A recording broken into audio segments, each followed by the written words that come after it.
بسم اللہ الرحمن الرحیم۔ اشفاق احمد صاحب لکھتے ہیں کہ ایک بستی کے لوگ جھوٹ بولنے اور جھوٹی گواہی دینے کے لیے مشہور تھے۔ کسی نے بھی ان کے منہ سے کبھی سچ نہیں سنا تھا۔ پیسے کی خاطر وہ لوگ کچھ بھی کرنے کو تیار تھے۔ اسی بستی کے ایک مرد و عورت نے خفیہ طور پر نکاح کر لیا۔ نکاح یقیناً شریعت کے مطابق تھا۔ نکاح خواہ مولوی اور 6 گواہوں کی موجودگی میں یہ نکاح ہوا تھا۔ کچھ عرصہ بعد میاں بیوی میں ناچاکی ہو گئی اور شوہر نے بیوی کو گھر سے نکال دیا اور اس کے تمام شرعی حقوق سے بھی محروم کر دیا۔ اصل میں اس دیہاتی کی چال تھی، کیونکہ اس کا ارادہ گھر بسانے کا تھا ہی نہیں، بلکہ کچھ اور ہی ارادے سے عورت سے وقت گزارنا چاہتا تھا، پھر استعمال کے بعد اسے گھر سے نکال دینا چاہتا تھا۔ خاتون بہت پریشان ہوئی، کیونکہ اس دنیا میں اس کا کوئی اپنا نہیں تھا۔ ماں باپ کی اکلوتی اولاد تھی۔ بچپن میں ہی والدین کا انتقال ہو چکا تھا۔ خاتون شہر کے قاضی کے پاس مقدمہ لے کر گئی اور بتایا کہ میرے شوہر نے مجھے گھر سے نکال دیا، اب مجھے پہچانتا تک نہیں، جیسا کہ وہ مجھے جانتا بھی نہ ہو۔ قاضی نے کہا، تمہارے اس نکاح کی کسی کو خبر ہے یا نہیں؟ مطلب کوئی نکاح پڑھانے والا مولوی اور گواہ بھی ہوں گے؟ خاتون نے کہا، جناب، ہمارا نکاح بالکل شریعت کے مطابق ہوا تھا۔ قاضی نے پوچھا، کوئی گواہ ہے؟ جی قاضی صاحب، 6 گواہ بھی ہیں، ان کی موجودگی میں نکاح ہوا تھا، اور ایک مولوی صاحب ہیں جو کہ ہمارے علاقے کا ہی ہے، اس نے ہمارا نکاح پڑھایا تھا۔ قاضی صاحب نے شوہر، نکاح پڑھانے والے مولوی اور گواہوں کو طلب کیا، مگر انہوں نے بھری عدالت میں خاتون کو پہچاننے اور نکاح سے صاف انکار کر دی۔ مولوی صاحب نے تو یہاں تک کہہ دیا کہ اس عورت کو میں جانتا تک نہیں، اور اس نام کی عورت کا نکاح میں نے زندگی میں کبھی پڑھایا ہی نہیں۔ مولوی صاحب کے ساتھ ساتھ تمام گواہوں نے بھی بیک زبان ہو کر کہا کہ ہم آج سے پہلے اس عورت کو کبھی نہیں دیکھا۔ یہ عورت پتہ نہیں کیا چاہتی ہے اور اس کا کیا مقصد ہے۔ ہم کو تو شک ہے کہ یہ اس معزز شخص کی جائیداد پر قبضہ کرنا چاہتی ہے، اس لیے اس پر الزام لگا رہی ہے۔ قاضی نے خاتون، مولوی صاحب، شوہر اور گواہوں کو بیک وقت گہری نظروں سے دیکھتے ہوئے خاتون سے پوچھا، کیا تمہارے شوہر کے پاس کتے ہیں؟ خاتون نے کہا، ہاں، میرے شوہر کے گھر میں ایک کتا اور ایک کتیا ہے جو اس کی گھر کی حفاظت کے لیے ہے۔ قاضی نے خاتون سے پوچھا، کیا آپ کتوں کی گواہی اور ان کے فیصلوں کو قبول کریں گی؟ خاتون قاضی کی بات سن کر حیران ہوئی اور سوچ میں پڑ گئی کہ یہ قاضی صاحب کیسی باتیں کر رہے ہیں۔ کتوں کی گواہی سے کیا مراد ہے؟ خاتون کہنے لگی، قاضی صاحب، آپ کی یہ بات مجھے بہت عجیب لگی۔ بے زبان جانور میری گواہی کیسے دیں گے؟ مجھے آپ کی اس بات کی کوئی سمجھ نہیں آئی۔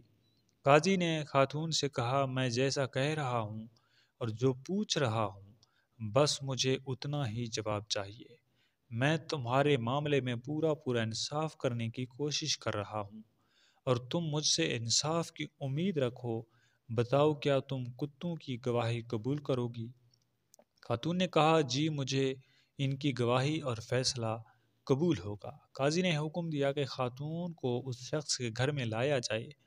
اگر وہ کتے خاتون کو دیکھ کر اجنبی جان کر بھونکنے لگے تو یہ عورت جھوٹی ہے، اور اگر وہ کتے خاتون کو دیکھ کر گھر کا فرد سمجھ کر اور اس کا استقبال کریں تو خاتون کا دعویٰ درست اور شوہر، نکاح پڑھانے والا مولوی اور گواہ جھوٹے ہیں، اور یہ خاتون گھر کی مالکن ہے۔ یہ حکم جاری کرتے ہوئے قاضی اور عدالت میں موجود لوگوں نے شوہر اور گواہوں کی طرف دیکھنا شروع کر دیا، جن کے چہرے جھوٹ پکڑے جانے کی خوف سے پیلے پڑ گئے اور جسم کپکپانے لگے۔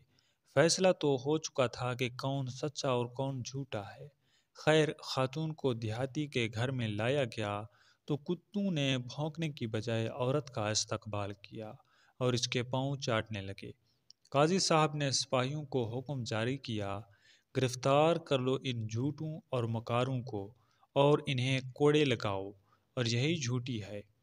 قاضی صاحب نے یہ تاریخی جملہ کہا جس کو سن کر تمام گاؤں والوں کا سر شرم سے جھک گیا۔ قاضی نے کہا، بدترین بستیاں ہیں وہ جن کے باشندوں سے زیادہ ان کے کتے سچے ہوں۔ افسوس کہ تم لوگوں پر مال و دولت کے پتلے کچھ دنیاوی فائدے کے بدلے میں جھوٹ بولتے ہو اور اپنا ایمان تک بیچ دیتے ہو۔ یاد رکھو، دنیا اور دنیاوی فائدے بہت عارضی ہیں اور جلد ختم ہو جانے والے ہیں، جبکہ آخرت کا عذاب بہت طویل ہے اور بہت تکلیف دینے والا ہے۔ یہ 70 کی دہائی تھی، کوئی آج والا پاکستان تو تھا نہیں۔ اس نے کراچی میں موجود امریکی لائبریری میں قدم رکھا اور پڑھنا شروع کیا۔ وہ پیاسا تھا، علم پیتا چلا گیا۔ کچھ ہی سالوں میں انجینئرنگ میں ٹاپ کیا اور امریکہ چلا گیا۔ وہ اپنے خاندان میں واحد گریجویٹ تھا، اکیلا خوش نصیب، جس ملک سے باہر کام ملا، اور خود کفیل کام کے دوران اس نے ایک وائٹ امریکی میگریٹ سے شادی کی۔ ترقی پہ ترقی کرتا چلا گیا، بینک بیلنس اور دولت کی بھرمار تھی۔ وہ منزلوں پہ منزلیں طے کرتا چلا گیا۔ کافی سالوں بعد آج اپنی بیوی کے ساتھ پاکستان لوٹا۔ سن 83 کا زمانہ تھا، سب لوگ خوب خوش ہوئے، مگر ایک ضروری کام سے کمپنی نے واپس بلا لیا۔ بیوی کو پاکستان چھوڑ کر ایک ہفتے بعد آنے کا کہہ کر امریکہ روانہ ہوا۔ 26 گھنٹوں کی طویل سفر کے بعد اس نے رات کی تاریکی میں نیو یارک میں موجود اپنے گھر کا دروازہ کھولا۔ بستر پر اوندھے منہ لیٹ گیا، کیونکہ صبح کام پر جانا۔ صبح 6 بجے کا الارم لگایا، اس کی آنکھ 11 بجے کھلی۔ وہ حیران و پریشان گھڑی کو دیکھتا۔ اس نے چھلانگ مار کر بستر سے اٹھنے کی کوشش کی، مگر ناکام ہوا۔ اس نے گھبراہٹ میں چیخنا چاہا، مگر کوئی آواز نہ نکل سکی۔ رات کے کسی پہر وہ خوابوں کی دنیا میں سفر کر رہا تھا کہ قدرت کو کچھ اور ہی منظور تھا۔ اسے فالج کا اٹیک ہوا تھا۔ صبح تک اس کا جسم، اس کا چہرہ معذور ہو چکے تھے۔ اس کا دماغ کام نہیں کر رہا تھا۔ بڑی مشکل پیش آ رہی تھی، یہ سوچتے ہوئے کہ وہ کون ہے، اس کا نام کیا ہے، بیوی بچے ماں باپ کون ہیں۔ وہ سب کچھ بھولتا چلا جا رہا تھا۔ یادداشت کا کھونا بالکل ایسا ہی ہے جیسے قسطوں میں خودکشی ہو۔ وہ تمام لوگ جن کے ہونے کو ہم زندگی کہتے ہیں، دماغ سے رخصت ہو رہے تھے۔ دل میں رہتے ہیں، مگر دل تو احساسات کا مجموعہ ہے۔ شکل کا نام اور صفات تو دماغ دیتا ہے۔ مسٹر صدیقی کو بستر پر پڑے آج تیسرا دن تھا۔ موبائل فون اس دور میں نہیں تھے، اگر ہوتے بھی تو وہ ہل تک نہیں سکتا تھا۔ گھر میں موجود فون بجتا رہا، کبھی آفس والے کال کرتے تو کبھی پاکستان والے۔ اتنی بے بسی تو شاید مردوں کو بھی نہیں تھی کہ انہیں کم از کم اس بات کا سکون تو ہوتا ہے کہ وہ مر چکے ہیں۔ مرنا کتنی بڑی نعمت ہے، اسے آج پتہ چلا۔ چوتھا، پانچواں، پھر چھٹا دن تھا۔ غلطی سے ڈاکیا نے دروازہ کھولا کہ مسٹر صدیقی کو ہیلو ہائے کر لوں، کیونکہ اس کا اخلاق اچھا تھا۔ ڈاکیے نے کھلی آنکھوں مگر ساکت جسم کو دیکھا تو 911 پر ایمرجنسی کال کی۔ وہ آئے اور اٹھا کر لے گئے۔ اگلے 9 ماہ صدیق صاحب کومے میں رہے۔ وہاں سے ہوش آیا تو گھنٹی کے پاس ایک ہاسپٹل سینٹر میں منتقل کر دیا۔ یہاں ایسے لوگوں کو رکھا جاتا ہے جہاں واحد وہ اپنی موت کا خود ہی انتظار کرتے ہیں۔ دن، ہفتے، مہینے اور سال گزرتے چلے گئے۔ بیوی نے سمجھا کہ اس نے کسی اور سے گھر بسا لیا، اس نے بھی کہیں اور شادی کر لی۔ بہن بھائیوں اور رشتہ داروں نے سمجھا کہ پیسے کے ہوش نے اسے بے حس کر دیا ہے۔ باپ نے سمجھا کہ بیٹا امریکہ زندگی میں مصروف ہو گیا اور گھر والوں کی خیریت لینے کا وقت نہیں۔ وہ ناراض ہو گیا اور اسی ناراضگی میں کچھ سالوں بعد باپ کا انتقال ہو گیا۔ ماں پھر بھی ماں ہوتی ہے، آخری وقت تک انتظار کرتی رہی، لیکن مرتے وقت بھی وصیت کی کہ جب بیٹا آئے تو اس کی قبر پر حاضر ضرور ہو۔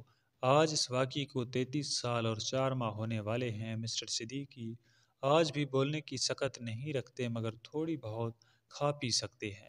پچھلے چند ماہ سے اس سینٹر میں ایک پاکستانی آتا ہے، اس کا نام شاہد ہے۔ شاہد انہیں دیکھتا تو اسے شک گزرتا ہے کہ یہ پاکستانی ہیں، مگر ایک کلین شیو بوڑھے کو دیکھ کر اندازہ لگانا مشکل تھا۔ بول تو سکتے نہیں تھے۔ آج مسٹر شاہد کو ایک ترکیب سوجھی۔